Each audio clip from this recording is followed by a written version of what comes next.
पाना नहीं जीवन को, बदलना है साधना। पाना नहीं जीवन को, बदलना है धुएं सा जीना व्यर्थ है हो,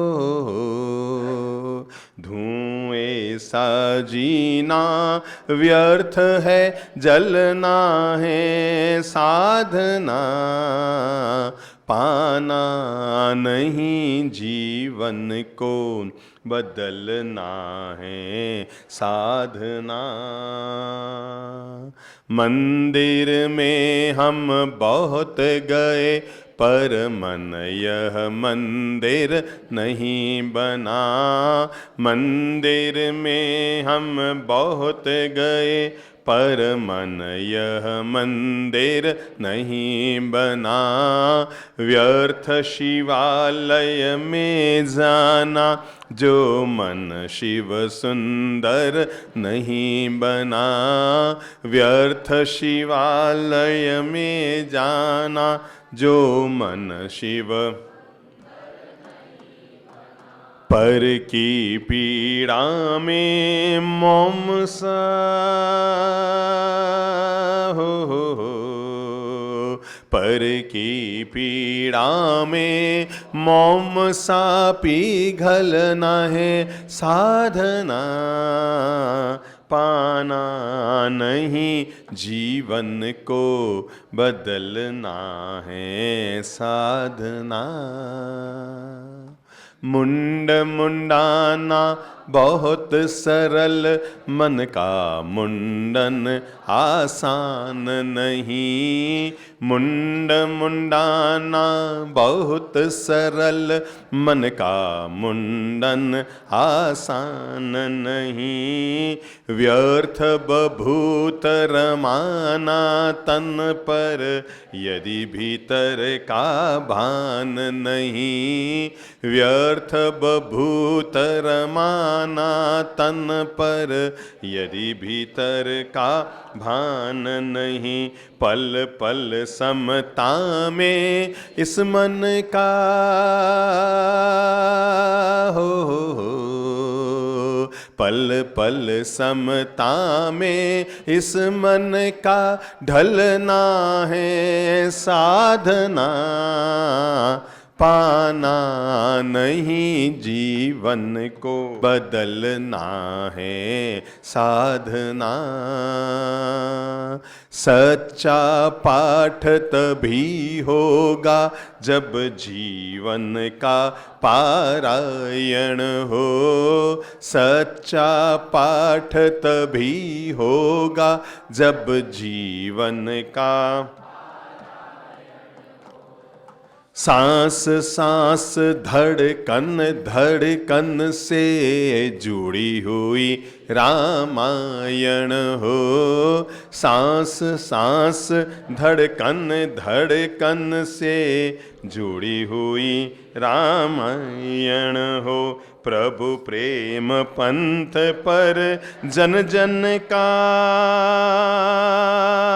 हो।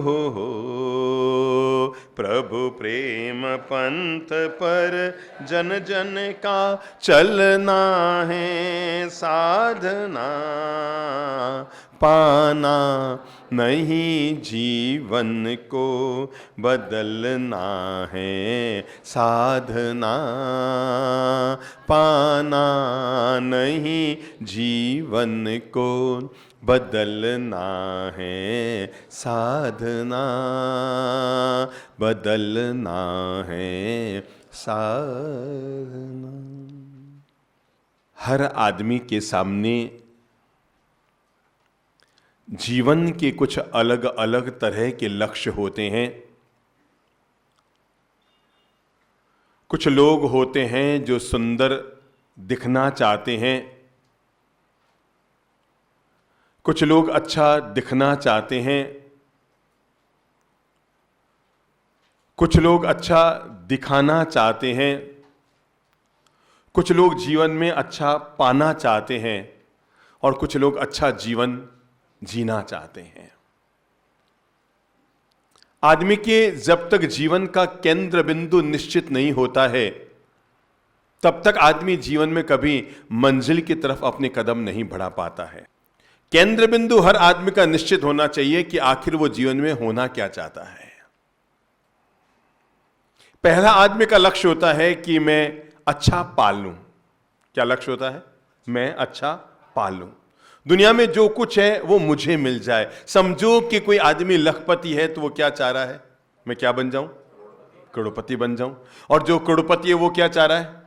अरबपति बन जाऊं। और अरबपति है वो, आदमी का लक्ष्य रहता है जो मिला है आदमी उसमें संतुष्ट नहीं है, जो नहीं मिला है आदमी की उसके पीछे उड़ान जारी रहती है।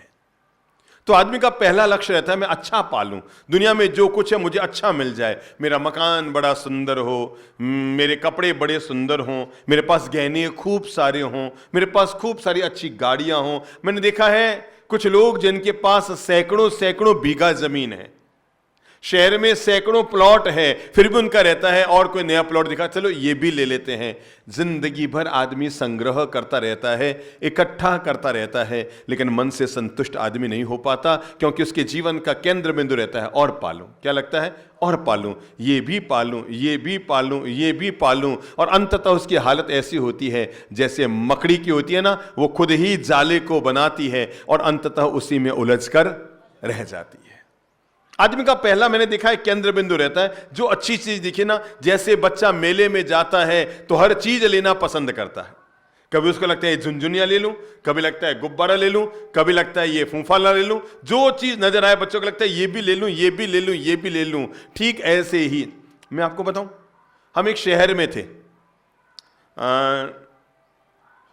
जिस बाजार से मैं गुजर रहा था वो साड़ियों का बाजार था। तो मैंने देखा एक भाई साहब अपनी पत्नी के हाथ में यूं हाथ डाल के चल रहे थे, हैं? यूं हाथ डाल के चल रहे थे। मैं पीछे पीछे चल रहा था, मेरे पास 5-7 लोग थे।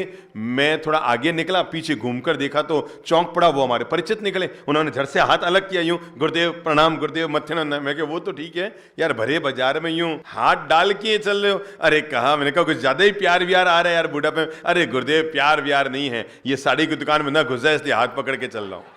ठीक है ना? क्योंकि उसको पता है जैसे इसे दिखी नहीं कि लेने की इच्छा। मनुष्य का मन बड़ा गजब का है। नंबर 1, जो प्राप्त है उसका आनंद नहीं लेता, पर जो अप्राप्त है उसकी तृष्णा में आदमी जीवन भर भटकता रहता है। अभी भी हमें इतना मिला हुआ है कि हम जीवन भर पहनते रहें तो फटफट के खत्म होने वाला नहीं। अभी भी हमें इतना मिला है कि हम जीवन भर खाते रहें तो खाते खाते खूटने वाला नहीं।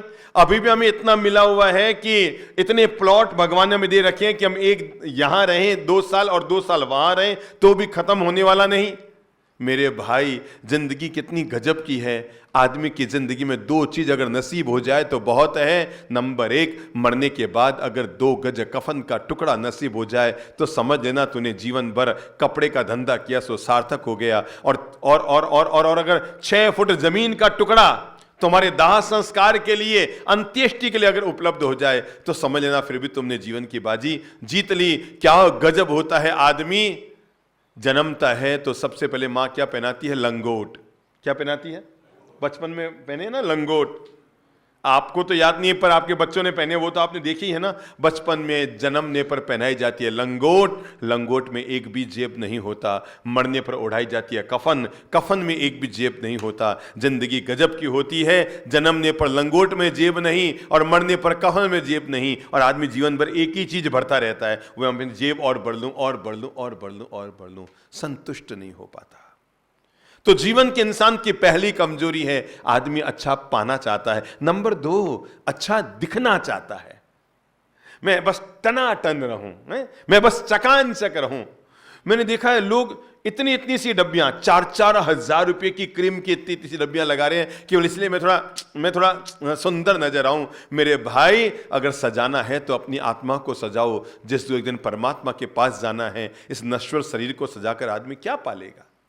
ठीक है, कोई आदमी कितना भी शरीर को सजाता रहे, एक दिन दांत हिलेंगे कि नहीं, कमर हिलेगी कि नहीं, गोडे जवाब देंगे कि नहीं, चेहरे पर झुर्रियां पड़ेगी कि नहीं, बाढ़ दौड़े होंगे कि नहीं, इन सब यथा स्थितियों से इंसान को गुजरना होता है। पर आदमी के जीवन का मैंने पहला केंद्र बिंदु कहा, वो है आदमी अच्छा पाना चाहता है, और जीवन का दूसरा केंद्र बिंदु है जो आदमी अच्छा दिखना चाहता है।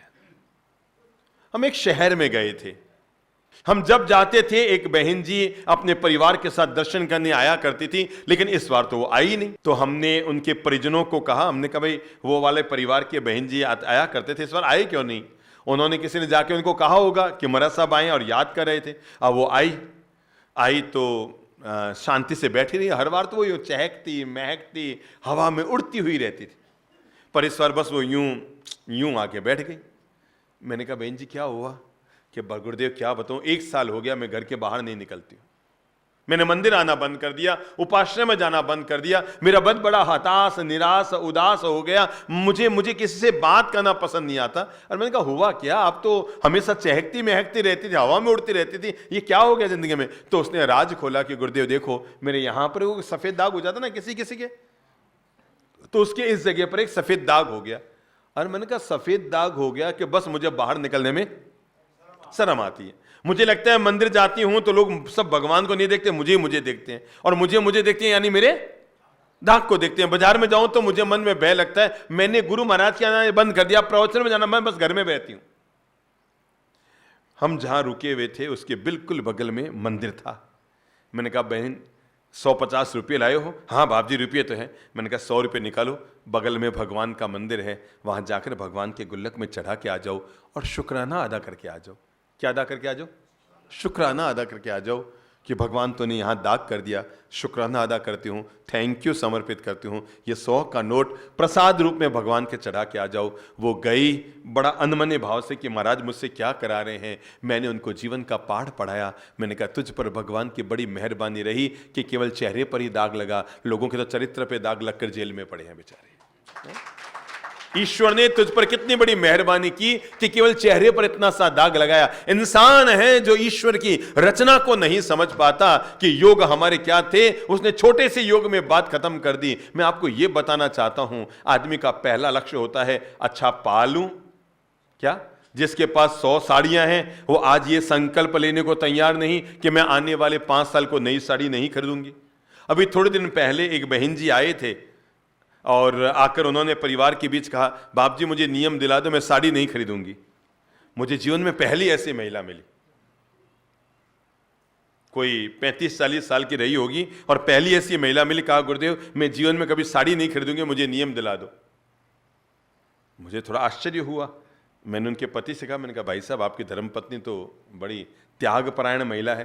कहा बाप जी कोई त्याग व्याग नहीं है, मेरा साड़ियों का बहुत बड़ा शोरूम है। तो कहते खरीदूंगी नहीं, मुफ्त में लेकर आऊंगी। तो लोग तो वो पति राज जानता था ना कि कभी का नियम लिए हुए ये तो, और चूना मुझे लगाती है, जब दुकान आती है यानी मेरे तो गया। हम एक बार एक बड़े शहर में थे तो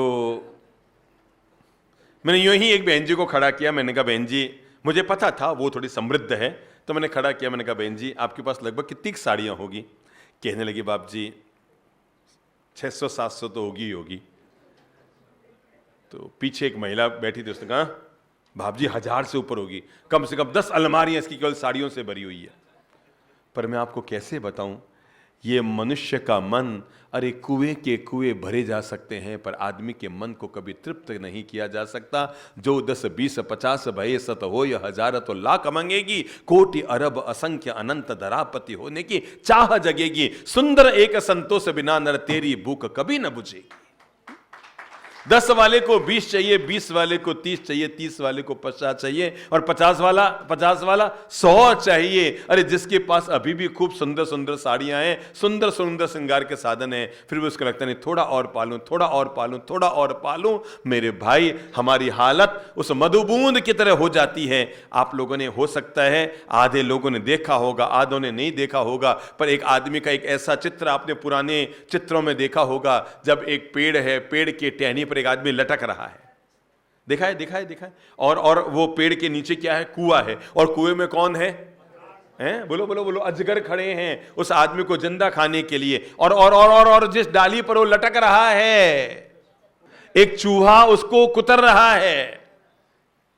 चूहा उसको कुतरे जा रहा है, डाली लटकने की तैयारी में है और इतना कुतर चुका है कि अब मुश्किल से आधा मिनट उसने और कुतरा नहीं कि वो आदमी नीचे गया नहीं, और नीचे गया नहीं कि अजरगों का भोजन हुआ नहीं। लेकिन तभी उधर से ज्ञानी व्यक्ति गुजरता है, आत्म साधक व्यक्ति गुजरता है, सदगुरु गुजरते हैं, अपना हाथ बढ़ाते हैं, ले भैया ले, तू संसार के सागर में डूबने वाला है, मैं तुझे हाथ पकड़ाऊं, तू बाहर आ जा। पर उस समय एक और घटना घटित हो रही होती है। ऊपर मधुबूंद यानी शहद का छत्ता है और वहीं से एक एक बूंद टपक रहा है और आकर के उसके नाक और यहां होठ पे गिर रहा है। वो यूं यूं यूं यूं यूं यूं यूं यूं मजे ले रहा है। और संत कहते हैं, सदगुरु कहते हैं, ले ले, ये चूहा कुतर लेगा तो मर जाएगा, मैं तुझे बचा लूं। और तब वो संतों को कहते हैं, महाराज आधा मिनट ठहर लो, 2 बूंद का स्वाद और हम सब की जिंदगी इसी के इर्द गिर्द घूमती रहती है। सबकी जिंदगी, मैं भी कोई अलग नहीं हो गया हूं, अपन सब आखिर इंसान हैं और इंसानगत कमजोरियां तो सबके भीतर हो सकती है। और इंसान लगभग इसी चक्रव्यूह में बहु पुण्य केरा पुंज थी शुभ देह मानव नो मड़ियो, तो ए अरे भव चक्र नो आंटो नहीं एक टरियो। ये जिनकी प्रतिमा है ना श्रीमद राजचंद्र, इन्होंने एक बहुत प्यारी बात कही थी, बहु पुण्य केरा पुंज थी शुभ देह मानव नो मड़ियो, कि इंसान ने कितने जन्मों तक पुण्य किया तब एक बार इंसान बना। लेकिन केवल इतना सा चिंतन कर ले, यहां पर आने के बाद तुमने नए बंधन बांधे हैं या पुराने खोले हैं। खोल तो हम पाए नहीं। 4 साल पहले 4 लोगों से बोलचाल बंद थी, आज वो संख्या 2 हुई है कि 6 हुई है? 8। मनुष्य की पहली कमजोरी, वो अपने जीवन का केंद्र बिंदु बनाता है, अच्छा पाना चाहता है। मनुष्य की दूसरी केंद्र बिंदु होता है, वो अच्छा दिखना चाहता है। मैं टनाटन रहूं, मुझे सब पसंद करें, मेरा रंग थोड़ा गोरा हो। 2 कमजोरी जबरदस्त होती है, या तो अंटी में पैसा हो, या तो दमड़ी जबरदस्त हो, या चमड़ी जबरदस्त हो, तो उसके पांव जमीन पे नहीं टिकते। आदमी के पास दमड़ी और महिला के पास गोरी चमड़ी, ये 2 चीज जिसके पास है, अगर फिर भी वो जमीन पे पांव रख के चल रहा है और उसे इस बात का अहंकार नहीं कि मैं, अरे भाई क्या, मुझे आज तक समझ में नहीं आया, गोरे का क्या अहंकार कि मैं गोरा हूं। ठीक है, गोरा तो चूना भी होता है, अब वो चूना कभी ईगो तो नहीं करता कि मैं गोरा। मेरे भाई, गोरा चूना होता है, सीमेंट काली होती है, पर काम तो दोनों एक ही करते हैं ना। मैं जीवन का दूसरा पाठ पढ़ा रहा हूं, इंसान की दूसरी कमजोरी, वो अच्छा क्या, मैं सबको वो एक मेरा, आजकल मैंने चुटकले कहने बंद कर दिए, पर मेरे बहुत पुराने चुटकला टाइप का है वो एक 60 साल की लुगाई हो गई और वो जब देखो तब वो मतलब लीपापोती करती रहती, कभी इधर इधर कभी मतलब लीपापोती करने की भयंकर आदत। बेचारा पति तंग आ गया, पति बेचारा रोज ठोकता, क्या उम्र हो गई यार, ठीक है 20 25 30 में करती, अब तो 60 साल की हो गई और ये कितना बूंदा लगता है, ये यूं करती रहती है, कितना बूंदा लगता है, क्यों करती है? तो नहीं, मैं बिल्कुल टनाटन दिखती हूं, मैं बिल्कुल टनाटन रहना चाहती हूँ। एक दिन वो कुछ ज्यादा ही लीपापोती करके शादी के कार्यक्रम में गई। अच्छा, फिर वो ज्यादा लीपापोती करते हैं ना, ज्यादा वो यूं रहते हैं, फिर काम वाम नहीं करते, वो कुर्सी पे जाते हैं, बस यूं बैठ जाते हैं, मतलब वो 100 पीस कितने हैं, हाँ खड़े मतलब वो स्ट्रक्चर की तरह खड़े रहते हैं, हिलेंगे डुलेंगे तो कुछ गड़बड़ हो जाएगा। बेचारे के पसीना आए तो कुछ भी नहीं सकते हैं, तो अब वो यूं ही खड़े हैं और वो कुर्सी पे जाके यूं बैठ गई। उसने देखा एक आदमी सामने बैठा था, वो उसी को आधे घंटे से उसी को देख रहा है। तो उसको लगा कि भाई मैं आज थोड़ी ज्यादा ही टनाटन हूं। उसने अपने पति को इधर ले रहा, तुम रोज मना करते हो मत किया करो, मैं देखो आज मैं कुछ ज्यादा सुन रहा हूं, आदमी ना आधे घंटे से मुझी को देख रहा है। पति ने कहा, बावड़ी कितनी बार समझाऊं तुझे, वो कबाड़ी है, अब पुराने आइटम नहीं देखेगा तो क्या देखेगा बता। सावधान।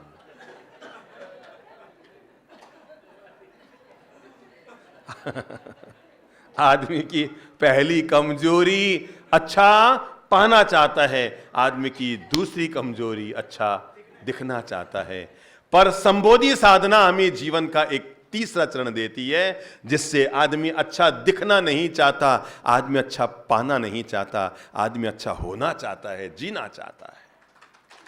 और यह संबोधि साधना का इंसान के लिए बेहतरीन मार्ग है। इंसान का तब जीवन का कल्याण होता है। वसुधैव कुटुंबकम की भावना को इंसान अपने जीवन में तब चरितार्थ कर पाता है जब वो आत्मचिंतन करता है कि मैं अच्छा जीवन कैसे जीऊं। अच्छा दिखना बड़ी बात नहीं है, अच्छा पाना बड़ी बात नहीं है, पर अच्छा बनना बड़ी बात है। बड़ा आदमी बनना बड़ी बात नहीं है। मैं फिर बता दूं आपको, देखो क्या होता है, जब भी कोई अमीर आदमी चलता है ना, बहुत पैसे वाला आदमी टनाटन, वो मतलब 70 लाख की गाड़ी में से निकल के आया है और यूं मतलब उसके पीए वीए सब ये है, तो अपना उसको देख के मन क्या करता है, भगवान मैं भी एक दिन ऐसा ही बन जाऊं।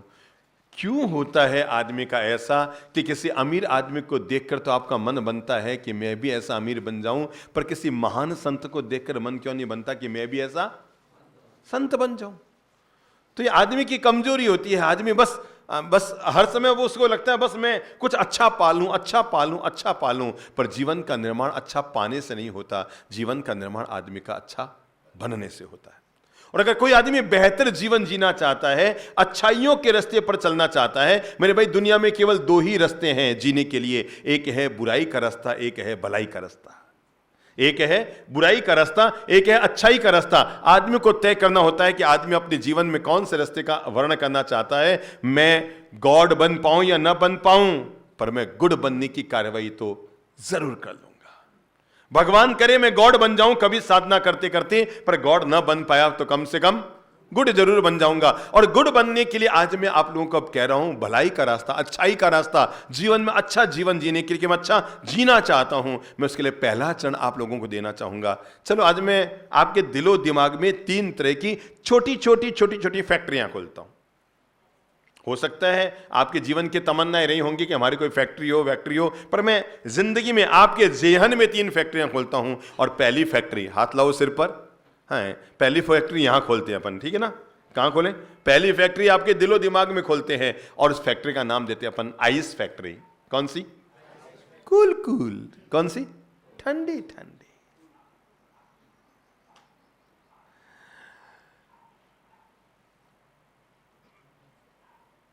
इसको यूं समझ लो,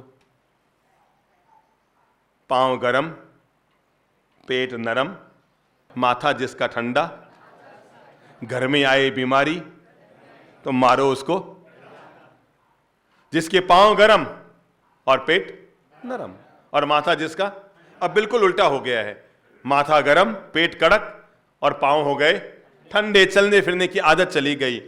मैं इसीलिए आपको जीवन का यह मंत्र दे रहा हूं कि जीवन का मंत्र जुड़कर रखो। मैं पहली फैक्ट्री खोल रहा हूं। कौन सी फैक्ट्री? बोल लो कौन सी फैक्ट्री? कौन सी? Ice factory. देखो मेरे भाई, जीवन 2 तरह का होता है इंसान का। नंबर 1 सफल जीवन, नंबर 2 सार्थक जीवन। समझ रहे हैं?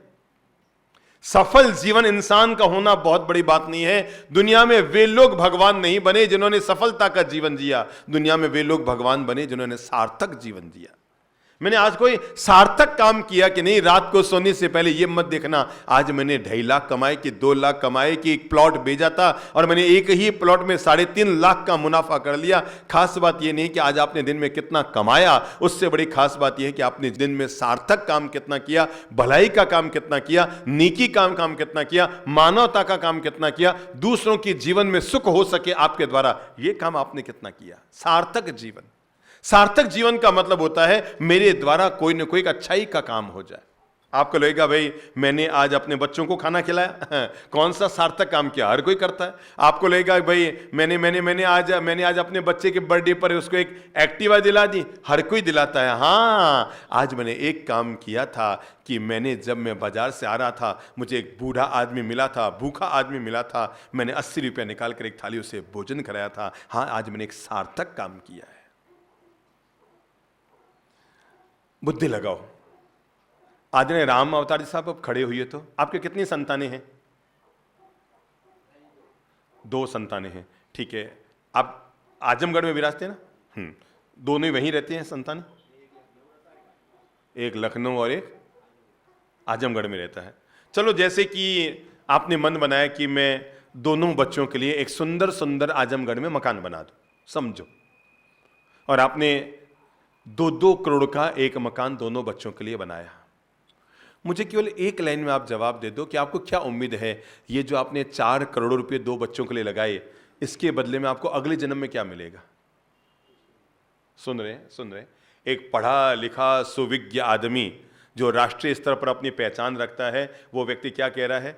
मैंने एक बेटे को भी 2 करोड़ का मकान बनाया, मैंने दूसरे बेटे को भी 2 करोड़ का मकान बनाया, पर अगले जन्म में कुछ मिलने की उम्मीद, अच्छा इनको नहीं है। आपको क्या लगता है?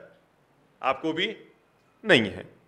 अब जरा सोचो कि आपको इतने में पता लगा कि आजमगढ़ में कोई महापुरुष आए हैं, संत महापुरुष है, कोई संस्था है जिन्होंने तय किया कि हम एक वृद्ध लोगों की बुढ़ापे की जिंदगी को सुखद बनाने के लिए एक आस्था के नाम से या सीनियर सिटीजन के नाम से या गोल्ड मैन के नाम से या ओल्ड मैन के नाम से हम यहाँ पर एक आश्रम बना रहे हैं जहां पर लोग आकर के सुख और सुकून की जिंदगी जी सकें। वे वृद्ध लोग जिनका घर में कोई सहारा नहीं है, वे यहाँ पे आके सहारा पा सकें। और आपका मन हुआ, भाई जब मैंने एक बेटी के लिए 2 करोड़ का मकान बनाया, दूसरे बेटी के लिए 2 करोड़ का मकान बनाया, तो मैं ये भगवान के काम के लिए भी चलो 11 लाख रुपया मैं इसमें भी लगा देता हूं।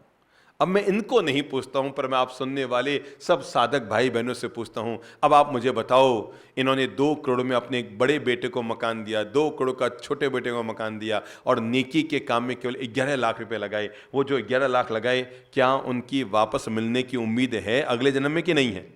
है ना, है ना, है ना। अच्छा, खास बात ये बता रहा हूं कि 11 वाले 11 ही नहीं मिलेंगे। अब बुद्धि लगाओ। बस मैं यही आपको जीवन का पाठ पढ़ाना चाहता हूं। आज की जीने की कला का पाठ जब मैं 3 फैक्ट्रियां आपके जिंदगी में खोल रहा हूं, तो जीने की कला का पाठ आपको यह पढ़ा रहा हूं मेरे भाई। जिंदगी केवल सफल जीवन मत जीना, हो सके तो सार्थक जीवन जीना। कल की बात है, एक महानुभाव यहां रोज पूजा करने आते हैं, प्रतिदिन पूजा करने आते हैं। नीचे खड़े थे, 8:30 पौने 9 बजे थे कल सुबह, और यही बात चल रही थी। तो उन्होंने कहा, बाप जी मुझे कैसे पता लगे कि आज मेरे पुण्य का उदय है या नहीं है? तो पूछा, गुरुदेव मुझे कैसे पता लगे कि आज हमारे पुण्य का उदय है कि नहीं? हम जन्मपत्री में क्या चीज देखें, या हाथ में कौन सी रेखा देखें, या हम क्या चीज देखें कि जिससे यह पता लगे कि आज मेरे पुण्य का उदय है या नहीं? मैंने कहा, रात को सोते समय रोज आपको पता लग जाएगा आज आपके पुण्य का उदय है या नहीं। कहा, मतलब? मैंने कहा, रात को सोते समय देख लेना आज आपके हाथ से कोई भलाई का काम हुआ या नहीं। अगर भलाई का काम हुआ तो निश्चित तौर पर आज आपके पुण्य का उदय था, और भलाई का काम ना कर पाए तो आज पुण्य का उदय नहीं था। मैंने कहा, केवल इतना सब पता कर लेना, आज आपने किसी को मुफ्त में खिलाया तो आज आपके पुण्य का उदय था, और आज आपने किसी का मुफ्त में खाया तो आज उसके पुण्य का उदय था। सार्थक जीवन जियो मेरे भाई, सार्थक जीवन। केवल सफल जीवन जीने से आदमी को जीवन का परिणाम नहीं मिलेगा। आदमी को जीवन का परिणाम तब मिलेगा जब वो सार्थक जीवन जिएगा। और मैंने पहला चरण अब मैं बता रहा हूं सार्थक जीवन के लिए, अच्छा जीवन जीने के लिए। अच्छा पाने का काम आपने कर लिया, अच्छा दिखने का काम भी कर लिया। एक बात याद रखना मेरे अच्छे भाई बहनों, सूखा पत्ता पानी में डालने से गीला तो होता है पर हरा नहीं होता है। बस जीवन भर याद रखना। क्या समझे आप? बोल लो मुंह से, सूखा पत्ता। कई तरह के उपाय करके बुढ़ापे को ढका तो जा सकता है, पर उससे बचा नहीं जा सकता। और मैं यही तो आपको पाठ पढ़ा रहा हूं कि पत्ते में, सूखे पत्ते में अभी एक सूखा पत्ता उठाना नीम का, सुबह से सांझ तक पानी में रखना, वो गीला तो हो जाएगा पर हरा नहीं हो पाएगा। इसलिए अब जो जीवन का शेष भाग बचा है, सफलता का जीवन जी लिया, सबने पा लिया। बहनों के पास सोना चांदी जमीन जायदाद कपड़े लत्ते खूब हैं। अब भी आप यही सोचते हैं कि मैं कुछ और पालूं और अपने बच्चों को केवल देता रहूं या देती रहूं तो इसका कोई परिणाम नहीं आएगा। अब मैं सार्थकता के लिए उपयोग करूंगा। किसके लिए? सार्थक जीवन जीऊंगा, कुछ परिणामदायी जीवन जीऊंगा। रात को सोऊंगा ना, सच कहता हूं, दादाजी आपके पोते का जन्मदिन था, बच्चों ने जिद किया कि होटल में खाना रखेंगे, और वहां पर उन्होंने 35,000 रुपए का बिल बना दिया। क्या? 35,000 का बिल बना दिया। जब आप रात को सोएंगे ना दादाजी, तो एक बार तो मन में आएगा फालतू खर्च हो गया, है नहीं? कहीं लगेगा फालतू चूनो लाग्यो। पर मैं बताऊं, अगर आपने उसमें से 35 नहीं, 5 नहीं, 2 नहीं, एक अगर एक व्यक्ति को भी, भूखे व्यक्ति को भोजन करा दिया होता तो रात को सोते समय मन में सुकून रहता। कोई बात नहीं, फालतू चूनो तो लागियो पर थोड़ो अच्छो काम हो गयो, एक आदमी भूखे आदमी ने भोजन करना भी पुण्य मिल गया। हम आपको बताएं, यहां आखा तीज का मेला होता है हर साल संबोधि धाम में। हजारों लोग आते हैं, मतलब वर्ष तप के पारने होते हैं, परमात्मा का पूजन होता है, मंदिर की ध्वजा चढ़ती है, हजारों लोगों का खाना बनता है। और हम लोग पता है क्या करते हैं उसमें से, जब भी आखा तीज का भोजन बनता है तो जैसे रसोईया बताता है कि भाई 2000 लोगों के खाने में ये चाहिए, तो हम उसमें कह देते हैं इसमें जो जो चीज उसने लिखी है उस सबको डेढ़ा कर दो। क्या कर दो? डेढ़ा कर दो। भाई जैसे अब कुछ भी समझ लो उसमें, इसको बढ़ा दो सामग्री को, 2000 के बजाय 2.5 से 3000 लोगों का खाना बना लो। क्यों? मन में भाव ये रहते हैं, अगर शाम को अगर भोजन में लोग ज्यादा आ गए तो उनके काम आएगा, और नहीं आए तो हम यहाँ के नेत्रहीन विद्यालय जैसे संस्था जहाँ पर 500-500 बच्चे पढ़ते हैं, वहाँ पर पहले से कहलाई रखते हैं कि आज कल का भोजन संबोधि धाम से आपके यहाँ आएगा। अगर वो रहता है तो वो, नहीं तो वो खाने में काम आ गया, नया भोजन दूसरी तरफ बनना शुरू होता है। भेजने का काम जरूर होता है, सार्थक काम। यहां जब भी 1 जनवरी आती है ना, तो कोई यहां उद्यम मस्ती धूमधाम नहीं होते हैं। जब भी 1 जनवरी आते हैं, हर बार ये नियम रहा है। 1 जनवरी को संबोधन में क्या होता है, शहर में जितने नेत्रहीन बच्चे हैं, 500-700 बच्चे, शहर में जितने भी अनाथालय के बच्चे हैं, इस तरह के बच्चे, मूक बधिर बच्चे हैं, या वे बच्चे जो विकलांग हैं, उन सब बच्चों को संबोधि धाम में बुलाया जाता है। और सभी साधक, पुराने जितने साधक हैं उन लोगों ने कई बार ये लाभ लिया होगा, सभी साधक अपने हाथ से उनको भोजन कराते हैं, सब बच्चों को उपहार देते हैं, और नया वर्ष उन बच्चों के साथ मनाकर वापस उनको व्यवस्थित रूप से उनके विद्यालय भेज देते हैं। कुछ न कुछ सार्थक काम जरूर होना चाहिए। जब दिवाली आती है तो हम नई रोकड़ बही में क्या लिखते हैं, शुभ लाभ। इस बार दिवाली को मेरे कहे एक काम करना, अब तक बड़े बुजुर्गों ने आपको सिखाया है रोकड़ में ऊपर ही ऊपर लिखो शुभ और इधर लाभ। अब एक काम जरूर करना, उसके नीचे लिखना शुभ खर्च। क्या मैंने क्या कहा? बहुत ध्यान से सुनना इस वाक्य को। शुभ लाभ का उदय तभी होता है जब आदमी के हाथ से शुभ खर्च होता है। बिना शुभ खर्च किए आदमी के जीवन में शुभ लाभ का उदय नहीं हो सकता। इसलिए जब जब भगवान से प्रार्थना करो शुभ लाभ हो, तब तब ये भी प्रार्थना करो भगवान मेरे जीवन में शुभ खर्च भी हो। पहली फैक्ट्री, एक बार वापस हाथ फेर लो, आइस फैक्ट्री। ये प्लॉट है आपका, एक क्या है, प्लॉट है। अब इस पर एक फैक्ट्री खोलनी है अपन को, और इस फैक्ट्री का नाम है आइस फैक्ट्री। रूम में तो एसी चलता है, पर आदमी के दिमाग में हमेशा हीटर चलता है। इस व्यवस्था को ठीक करना बेहद जरूरी है। एक युवक था, चलो एक प्यारी कहानी कहता हूं। बहुत साल हो गए मैंने इस कहानी को कहा नहीं है, पर बचपन में मैंने एक बार ये कहानी कही थी। युवक था और युवक के मन में हमेशा एक प्रश्न चलता रहता था, और प्रश्न बड़ा गजब का, कि मैं साधु बनूं या शादी करूं। अब संतों के पास जाता तो कहता क्या पड़ा है शादी में, मत कर लेना, रो रहे हैं जिन्होंने की वो है? हमारे पास आकर के दिन भर सबसे ज्यादा वही लोग रोते हैं जिन्होंने शादी की। अब वो युवक बेचारे इस उलझन में 5 साल तक उलझा रह गया। संतों के पास जाए तो संत कहे साधु बन जा, और इन लोगों के पास जाए तो ये कहे शादी कर ले। तो बेचारा इस उलझन में इतना टेंशन में आ गया कि रात को सो ना पाए, दिन में रोटी खा ना पाए। आखिर एक दिन किसी ने बताया कि तू एक काम कर, अपने नगर के बाहर एक गृहस्थ योगी रहते हैं, पति पत्नी दोनों रहते हैं, पर वो बड़े साधक आदमी हैं। उन्होंने शादी भी की है और साधना भी की है। तो तू उनके पास जा, वो तुझे अच्छे ढंग से बता पाएंगे कि तेरे लिए शादी करना अच्छा है या साधु बनना अच्छा है। चूंकि युवक बुरी तरह से तंग आ चुका था, बुरी तरह से इस बात से कि मैं, कोई कहे शादी कर, कोई कहे साधु बन। अब आप लोग कहेंगे शादी करो, वो मेरे पास आएगा, मैं क्या कहूंगा, क्यों बेवजह मन को भटकता, निकल के आ जा, बेड़ा पार हो जाएगा। तो इस बार वो फैसला करके गया कि वो जो महाराज कहेंगे, अगर उन्होंने कह दिया शादी कर तो मैं कल सुबह घर वालों को बोल दूंगा शादी करूंगा, और उन्होंने कह दिया कि साधु बन, तो मैं उनके पास ही साधु बन जाऊंगा। और वो आया उनके पास, नमस्कार महाराज, प्रणाम महाराज, नमस्तु महाराज, राम राम महाराज, जो उसको बोलना था सब किया, दंडवत। और कहा महाराज मेरे मन में एक प्रश्न है और आज मैं अंतिम निर्णय करके आया हूं। मैं 5 साल से इस प्रश्न के जाल में उलझा हुआ हूं और मैं अंतिम निर्णय किया है कि आप जो कहेंगे बस आज मैं अंतिम निर्णय कर लूंगा। कि क्या प्रश्न है? कि महाराज मेरे मन में एक ही प्रश्न चल रहा है, मैं शादी करूं या साधु बनूं? संत ने कहा ठीक है बताऊंगा बेटा, बैठ, थोड़ा धीरज रख, बताऊंगा। थोड़ी देर में कहा चलो बेटा एक काम करते हैं, थोड़ा जंगल में घूम कर आते हैं। नगर के बाहर थोड़ी दूर जाने पर जंगल आ गया और जैसे ये संबोधि धाम बना हुआ है ना पहाड़ी पर, बस हूबहू इतनी पहाड़ी थी और उस पहाड़ी पर एक 95 साल के वयोवृद्ध संत की गुफा, कुटिया टाइप की गुफा थी। गुफा भी थी और ठंडी रही इसके लिए ऊपर पत्ते भी लगाए हुए थे। अब वो ठेठ गेट के नीचे, जहां गेट है ना अपना, वहां से आवाज देने लगा, ओ साधु बाबा, ओ साधु बाबा, ओ साधु बाबा।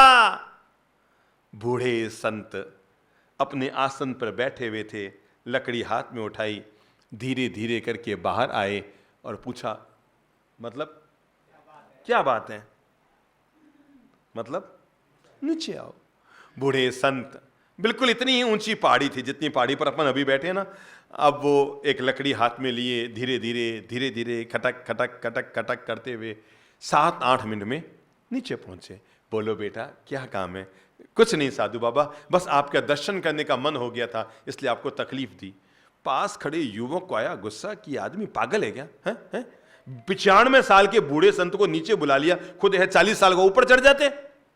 मैं भी बेवजह इसके पास आ गया, उसका तो दिमाग ही किसका हुआ है। अब प्रश्न पूछने आया है तो सोचा शाम तक देखो क्या जवाब देता है। अब वो बूढ़े संत ने कहा भगवान तेरा भला करे भाई, भगवान तेरा भला करे, भगवान तेरा भला करे।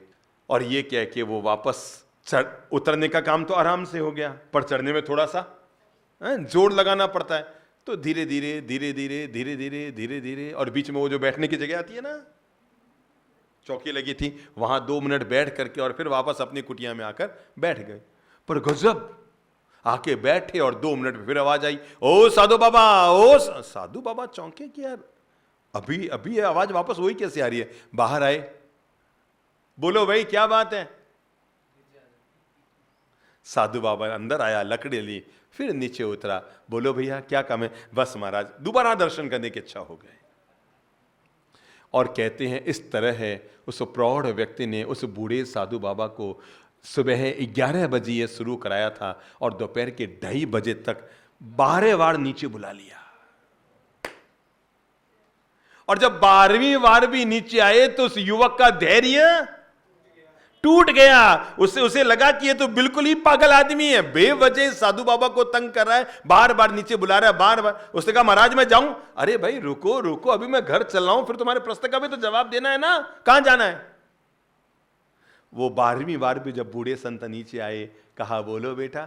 नहीं बाबा कुछ नहीं, पता नहीं आज बार बार मन करता है कि आपका दर्शन करूं। बूढ़े बाबा ने 12वीं बार भी कहा वाह वाह वाह, भगवान तेरा भला करे।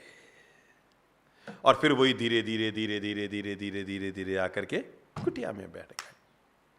उस युवक को लेकर वो प्रौढ़ आत्म जिज्ञासु व्यक्ति अपने घर आ गए।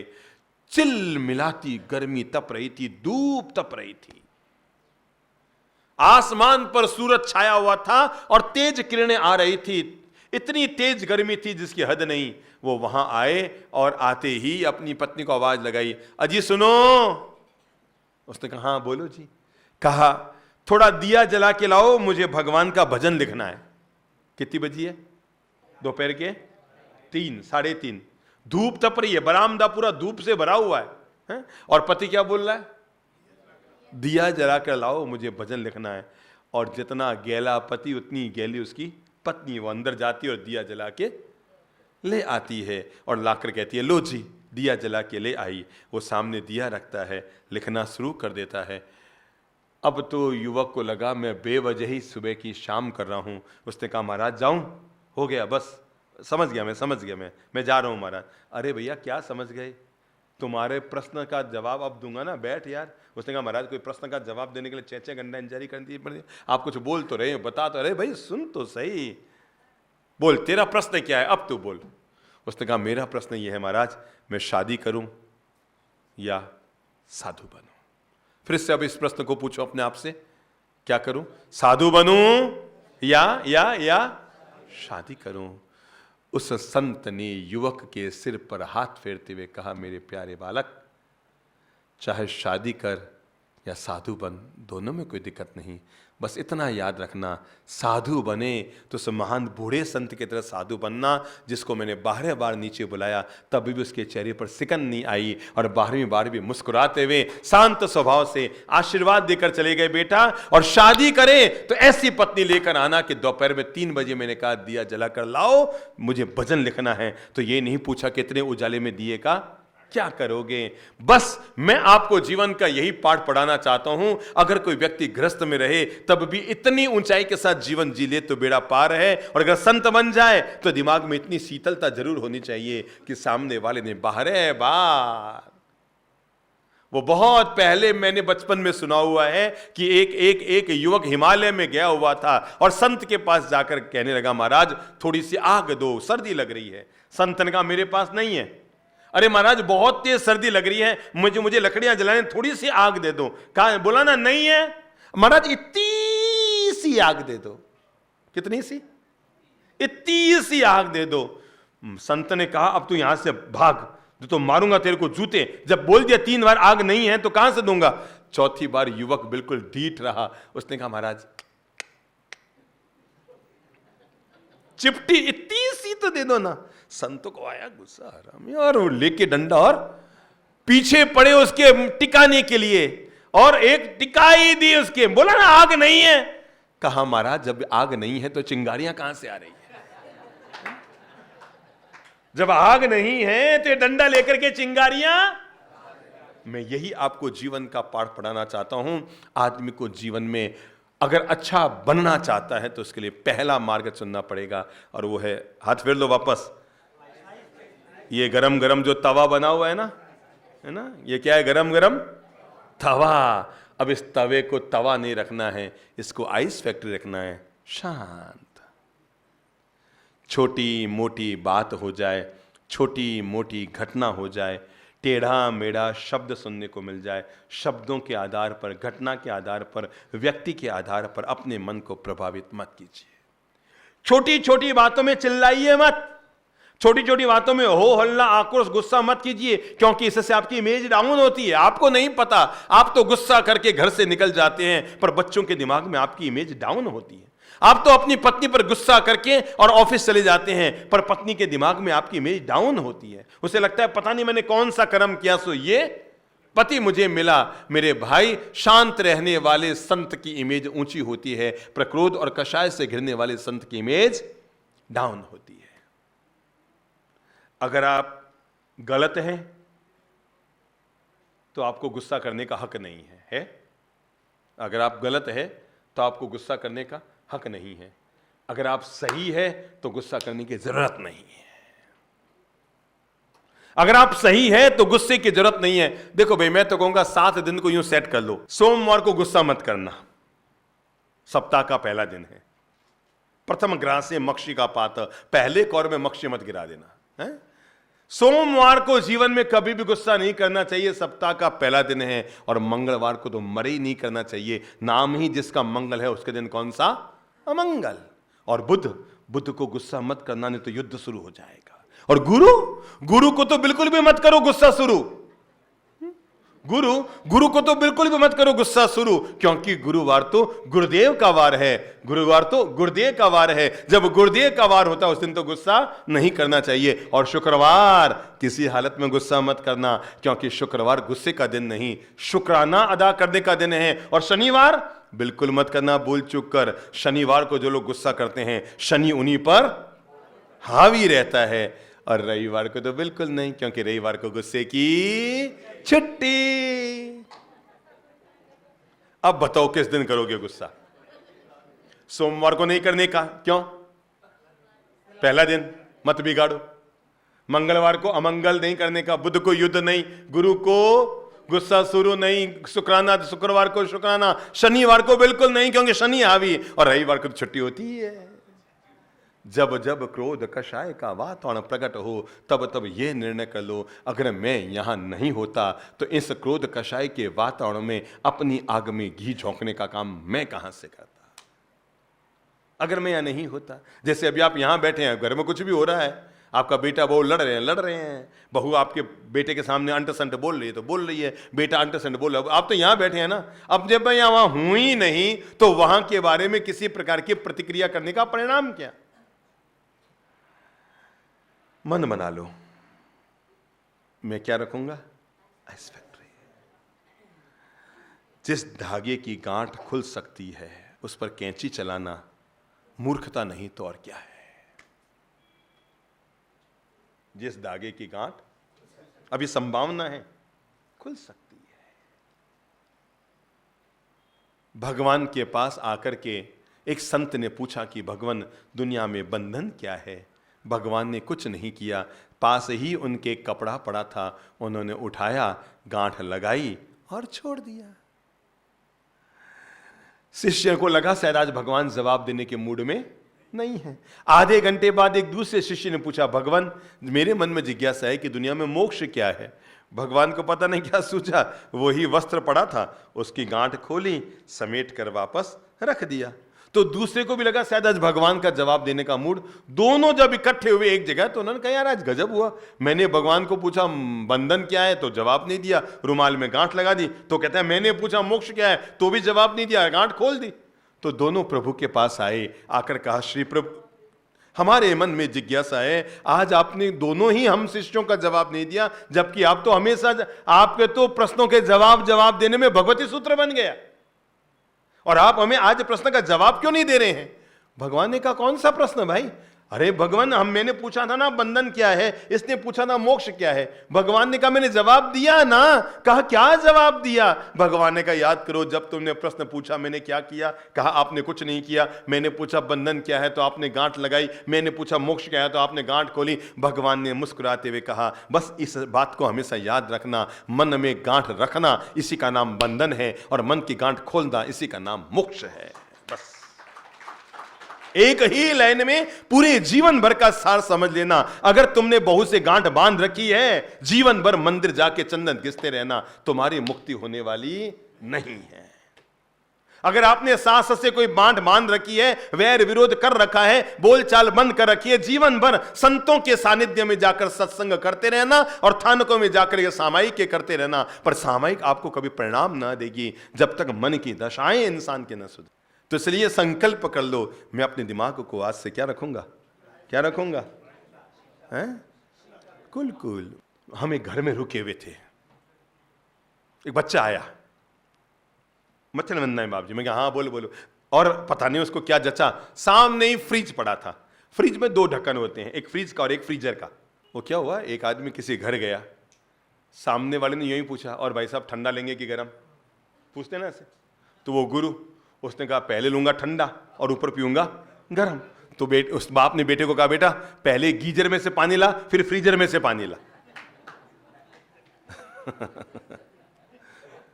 दोनों ही साथ में पिलाते हैं इनको। तो हाँ, नीचे फ्रिज और ऊपर फ्रीजर। फ्रीज के ऊपर फ्रीजर, उसने फ्रीजर खोला और उसमें वो एक लोटे के अंदर बर्फ जमाने के लिए रखी हुई थी। तो बर्फ तो जमी नहीं थी, पर पानी बिल्कुल एकदम मतलब चील ठंडा हो गया था। मतलब बर्फ ही था एक तरह से, वो अंगुली डालो तो बर्फ ही था। वो लेकर आया बाहर, और गर्मी का मौसम था। अब जैसे वो पानी बाहर आया तो आधा मिनट में बाहर में क्या आ जाती है, ओस की बूंदें आ गई, गर्माहट टकराती है उससे, तो ओस की बूंदें, वो लोटा पूरा बूंदों से भर गया। वो मुझे कहने लगा, बाप जी एक बात बताओ, इस ठंडे पानी से क्या गर्म हो सकता है? मैं सोचने लगा, ठंडे पानी से तवे पे डालो तो भी गर्म नहीं होगा, भगोने में डालो तो भी गर्म नहीं होगा। मैं सोचता रहा, ठंडे पानी से क्या गर्म हो सकता है, ठंडे पानी से। मैंने कहा बेटा मुझे ये धर्म कर्म किताबों का तो ज्ञान है, ये दुनियादारी में कि अब ठंडे पानी से भी क्या गर्म हो सकता है। मैंने कहा ठंडे पानी तो कुछ भी डालो ठंडा हो जाएगा। कहा नहीं नहीं नहीं नहीं गुरुदेव आप बताओ। संयोग की बात, बगल में उसके दादाजी बैठे थे और उसने वो पानी उनके सिर पे डाल दिया और कहते क्या कर रहा है। उसने कहा देखो इनका माथा गर्म हो गया। क्या हो गया? चील ठंडे पानी से भी माथा गर्म हो सकता है। इसलिए मैंने कहा कि जिंदगी में इस चीज के लिए हमेशा विवेक रखो। सिर में हमेशा अपनी आइसक्रीम बना कर रखो, पांव गरम पेट नरम और सिर को रखो ठंडा। सिर को हमेशा कूल कूल ठंडा ठंडा रखो। मैं अनुरोध करूंगा जीवन में इस बात का बोध बना कर रखिए, मैं शांत स्वभाव से जीऊंगा। किसी भी साधक की पहली पहचान होती है विपरीत शब्द, विपरीत व्यवहार, विपरीत टिप्पणी होने के बावजूद जो व्यक्ति अपने मन को शांत, सौम्य और आनंद से भर कर रखता है, वो व्यक्ति जीवन की 90% दुविधाओं से मुक्त बना रहता है, विपरीत वातावरण होने के बावजूद। ठीक है, अपना आराम तो अपने में मस्त है। हाथी चलता है, कुत्ता भौंकता है। अगर असली हाथी होगा तो पीछे मुड़कर नहीं देखेगा। असली हाथी होगा तो पीछे मुड़कर देखेगा नहीं, और असली कुत्ता होगा तो भौंके बगैर रहेगा नहीं। सीधी सादी बात है, सुंदर चेहरा भी अगर क्रोध से भरा होगा तो भद्दा लगेगा, और सांवला चेहरा भी अगर मुस्कान से भरा हुआ होगा तो सुंदर लगेगा। एक आदमी को ऐसी पत्नी मिली है जो गोरी गट्ट है पर एक नंबर की गुस्सैल है। एक आदमी को ऐसी पत्नी मिली है जो सांवली है पर बहुत शांत है। एक बार आंख बंद करके सोचो तो भाई ज्यादा सुखी कौन है? सीधी सादी बात है। पहली फैक्ट्री हम खोलें, फिर से हाथ धर लो। आज से मैं संकल्प करता हूँ, मैं शांत रहूँगा, मैं शांत रहूँगा, मैं शांत रहूँगा, और कम से कम आधे घंटे से पहले कभी किसी बात का जवाब नहीं दूंगा। आज से मैं पहली फैक्ट्री का मालिक बन रहा हूँ। नाम बोलो फैक्ट्री का। या हाँ, थोड़ा सा नीचे उतर के एक और फैक्ट्री खोलते हैं, उसका नाम है शुगर फैक्ट्री। अब बताओ उसका प्लॉट कौन सा? आइस फैक्ट्री का प्लॉट तो माथा हो गया, अब शुगर फैक्ट्री का प्लॉट जीभ बाई सा। हाँ, ये सही जगह है, मतलब इस बराबर साइज के प्लॉट पर शुगर फैक्ट्री खुल जाती है। इस जबान पर हमेशा शुगर फैक्ट्री खोल कर रखिए। जब भी बोलो मिठास से बोलो। आप 35 साल तक पति पत्नी साथ रहेंगे, पर अगर आपने शुगर फैक्ट्री का विवेक रखा तो कभी भी आपके संबंधों में दरार नहीं आएगी। पर आपने अगर शुगर फैक्ट्री का विवेक नहीं रखा तो 35 घंटे में ही तलाक की नौबत हाथ लग जाएगी। Sugar factory. जब भी बोलेंगे प्रेम से, मिठास से, शांति से। आपने कभी सुना है मुसीबत कौन से रास्ते आती है? फॉर लाइन से आती है, हाईवे से आती है, गली से आती है, पहाड़ियों से आती है, रास्ते से आती है, पगडंडी से आती है। मुसीबत कहां से आती है? मुसीबत मुंह के रास्ते आती है। सुना है ना, मुसीबत किससे आती है? मुंह के रास्ते आती है। इस जबान पर अगर आदमी लगाम न रखे, ठीक है ना, क्या इस जबान पर अगर आदमी लगाम न रखे तो सिर पर जूते पड़ने तय है। अंट संट बोलती है जबान और जूते खाता है आदमी का सिर। क्या गजब है। अंट संट बोलती है जबान और मुसीबत झेलना पड़ता है पूरे जीवन को। श्री प्रभु हमें कहते हैं हमेशा इस बात का विवेक रखो, जबान से जब भी बोलो प्रेम से बोलो, मिठास से बोलो, शिष्ट बोलो, इष्ट बोलो, मिष्ट बोलो। जो शिष्ट बोलता है बोल लो, जो शिष्ट बोलता है, जो इष्ट बोलता है, जो मिष्ट बोलता है, वो विशिष्ट बन जाता है। जो इष्ट है, जो शिष्ट है, जो मिष्ट है, वही दुनिया में विशिष्ट है। शिष्ट मतलब शालीनता से बोलो, जब भी बोलो इज्जत से बोलो। अपने से छोटों को भी कभी तुम मत कहिए। क्या कहा मैंने? अपने से छोटों को भी कभी तुम मत कहिए, हमेशा सम्मान की भाषा सुनिए। आप इधर आइए, आप जैसा मुंह से बोलेंगे वापस आप यही तो सुनेंगे। अपने घर में आदत डाल लो, जब भी किसी को आवाज दो जी लगा कर बोलो। मेरे भाई, मिठाई में घी और नाम के साथ जी, इन दोनों का जायका अलग ही होता है। तो जब भी बोलो जी लगा कर बोलो। अपनी पत्नी को भी तुम मत बोलो। क्या कहा मैंने? अपनी पत्नी को भी तुम मत बोलो। क्या बोलो? आप बोलो। आपकी जबान शिष्ट होनी चाहिए। नंबर 2, मिष्ट होनी चाहिए। जब भी बोलो मधुरता से बोलो। नंबर 3, इष्ट होनी चाहिए। ऐसी भाषा बोलो जो सामने वाले के दिल में उतर जाए। जबान में हमेशा शुगर फैक्ट्री खोलो, शिष्ट, इष्ट, मिष्ट, क्योंकि ये 3 काम जिसके पास होते हैं वो बिगड़े हुए काम को भी बना लेता है। एक बहुत प्यारी कहानी कह रहा हूं मैं आपको। एक नेताजी किसी संत का दर्शन करने गए। नगर में उनकी महिमा थी। पिता ने भी नेता से कहा था कि बेटा वो बड़े संत है, जाओगे तो तुम्हारी किस्मत चमकेगी, उनके पास मिलने के लिए जाना। वो नेताजी पहुंचे, साथ में 5-7 पुलिस वाले थे। लाल बत्ती की कार थी, पुलिस की जीप थी। वहां पहुंचे, प्रणाम महाराज प्रणाम। संत ने कहा हाँ आओ बेटा, स्वागत है तुम्हारा। महाराज मुझे हाँ हाँ पहचाना बेटा, आप हमारे नेता हो हमारे राज्य के, बहुत प्रेम से आपका स्वागत है। आप बैठिए, मैं पहले इनसे बात कर रहा था, 2 मिनट में इनसे बात पूरी कर दूं, फिर मैं आपसे संवाद करता हूं। अब जिनकी आदत दूसरों को इंतजारी करवाने की है, वो इंतजारी कहां से करे? तो आधा मिनट तो वो शांति से बैठे और फिर कहा महाराज आप मुझे जानते नहीं कि मैं कौन हूं, आप मुझे इंतजारी करा रहे हैं। अरे मुझे 1000 काम है महाराज। महाराज कहा भाई 2 मिनट रुक जाओ भैया, इन्होंने प्रश्न पूछा है, ये बेचारे 2 घंटे से यहां बैठे हैं, इनकी जिज्ञासा का समाधान करता हूं, फिर मैं आपकी सेवा करूंगा। क्या महाराज आपको इन आदमी में फर्क नहीं पता? 2 कौड़ी के आदमी को लेकर आप बैठे हैं और आपको पता ही नहीं मैं कितना बड़ा नेता हूं। लोग आपको कहते हैं आप ज्ञानी आदमी, मुझे लगता है आप में कुछ भी नहीं है महाराज। अक्ल नाम की चीज नहीं है, बुद्धि नाम की चीज नहीं है, समझदारी नाम की चीज, आप तो कुछ समझते ही नहीं हो। पता नहीं गांव के लोग आपको कहां से महान संत कहते हैं, और जिसमें आदमी का फर्क पता नहीं कि जो मिलने आया वो कितना विशिष्ट आदमी है। आपको उससे बात करने की तमीज नहीं, आपको यह भी पता नहीं कि मुझसे कैसे बात की जाती है। क्या महाराज मैं तो फालतू आया, और अंट संट बंट जो उसके मन में आया महाराज को ठोक दिया, सुना दिया।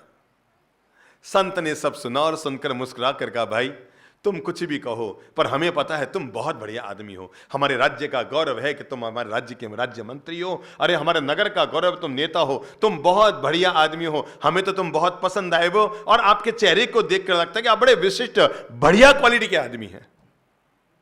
कुछ ऐसे ही संवाद के बीच नाराज होकर वो नेता निकल गया। रात को अपने बेडरूम में था, पास में कौन थी? पत्नी। तो उसने पत्नी को कहा दिन भर के अनुभव बताते हुए, अरे वो महाराज है ना, वो आज गया मैं तो उनके पास, अक्ल नाम की चीज नहीं है यार उसमें तो। पापा जी ने कहा, गांव ने कहा जाओ जाओ जाओ, मैं जाके आया कि ठीक है थोड़ा आशीर्वाद दुआएं लेकर आए। हाँ वो उनको तो अक्ल नाम की चीज नहीं है, समझते नहीं आदमी में फर्क क्या होता। मैं तो उनको अंट संट मंट सुना के आ गया, फिर अंट से बोल के आ गया। महाराज में बिल्कुल भी आदमी का फर्क क्या होता है यही नहीं समझते वो तो। पर एक बात बताऊं कि क्या, और यार वो मुझे पहचान गए, कहने लगे तुम बहुत बढ़िया आदमी हो। मैं आखिर हूं तो पहचानेंगे कैसे नहीं, मैं हूं इतना बढ़िया है, मुझे पहचान गए। बहुत मेरी तारीफ कर रहे थे, बहुत मेरी प्रशंसा कर रहे थे महाराज, कह रहे थे तुम हीरे हो हीरे। पत्नी ने अपने पति के बालों में अंगुलियां चलाते हुए कहा, अब सुनना, पत्नी ने पति के बालों में यूं अंगुलियां चलाते हुए कहा, सच्चाई तो ये है संत ने वो नहीं बोला जो तुम हो, और तुमने वो नहीं बोला जो संत है। सच्चाई ये है संत ने वो बोला जो संत खुद है, और तुमने वो बोला जो तुम खुद हो। बस जिस व्यक्ति को जीवन का ये रहस्य समझ में आ जाता है, आदमी वो नहीं बोलता जो सामने वाला खुद होता है, आदमी वो बोलता है जो वो खुद होता है। इसलिए हमारी जबान हमारे व्यक्तित्व की पहचान है, सामने वाले की नहीं।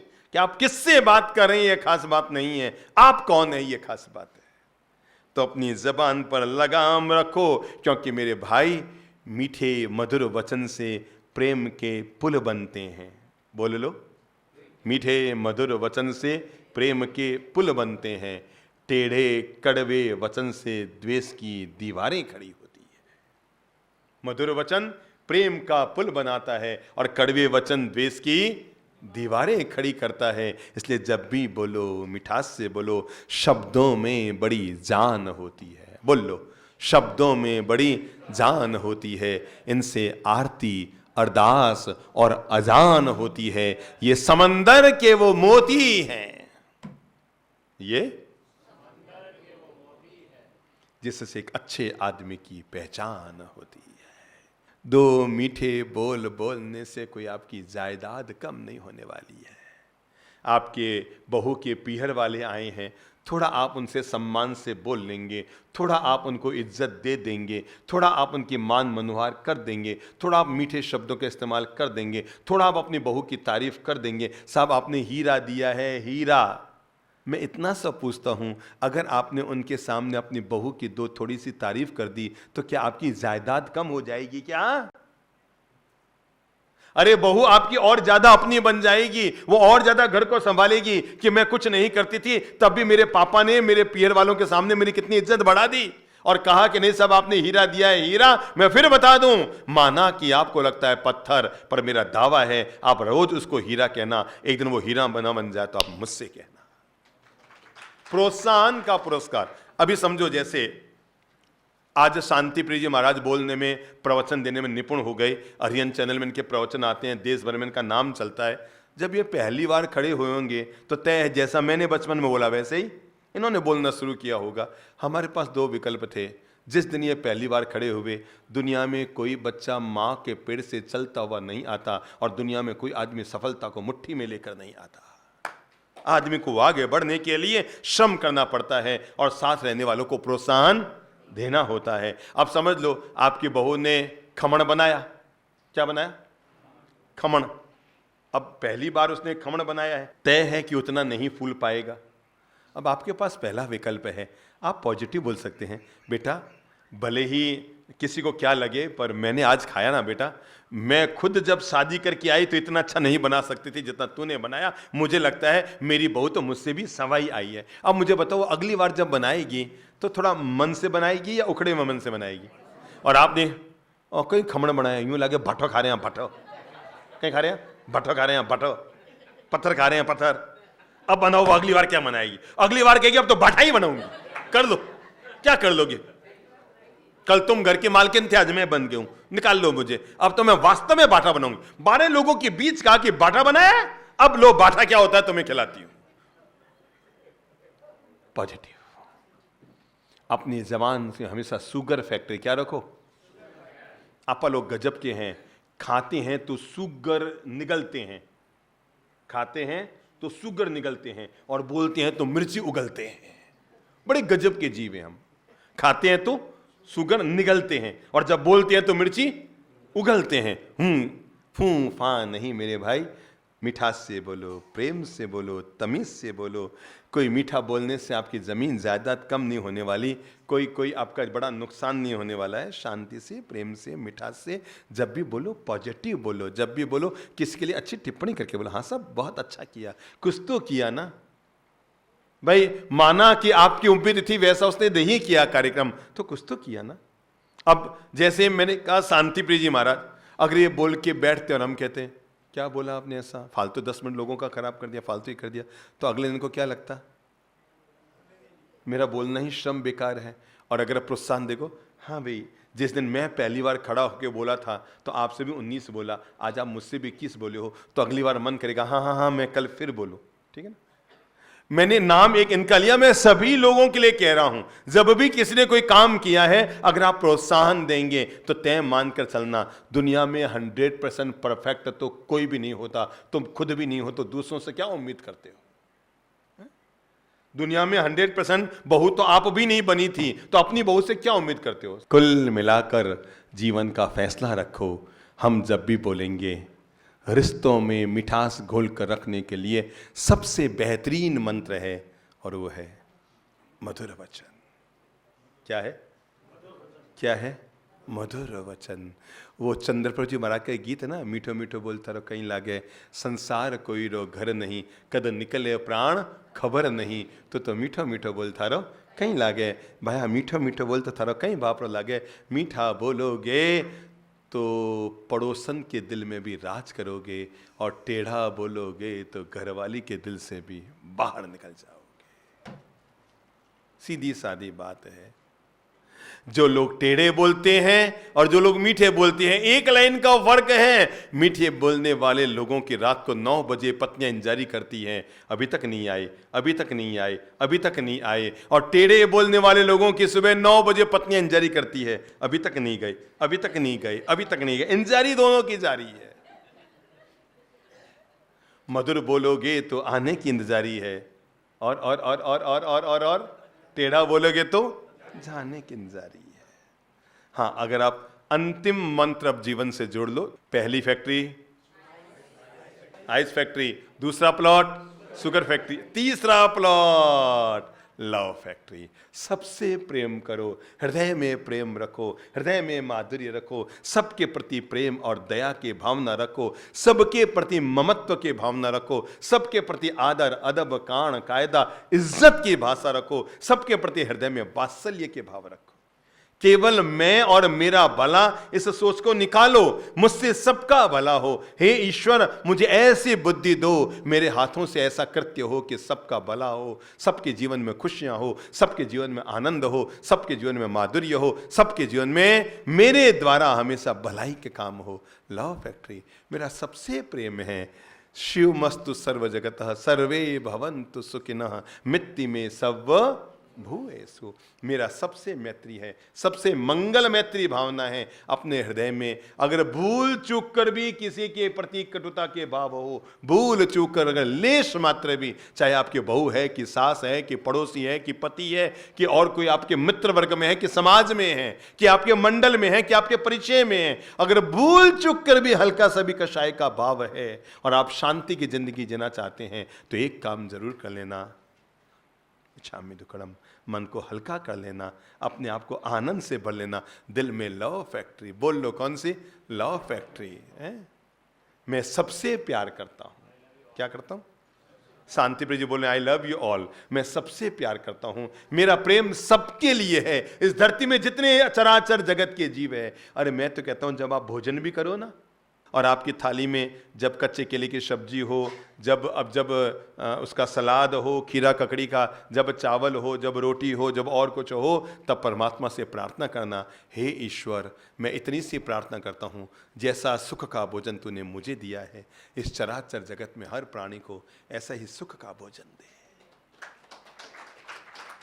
भोजन देना तो मेरे हाथ में नहीं है, पर उसकी प्रार्थना करना तो मेरे हाथ में है। और यह प्रार्थना वही कर सकता है जिसके भीतर लव फैक्ट्री है। हे ईश्वर, तूने आज मुझे 16 पकवानों से भरा हुआ थाल सजा हुआ भोजन के लिए दिया। ईश्वर, केवल इतनी सी कृपा करना कि क्या करना, इस चराचर जगत में जितने प्राणी हैं उनके भोजन की भी ऐसी ही व्यवस्था करना।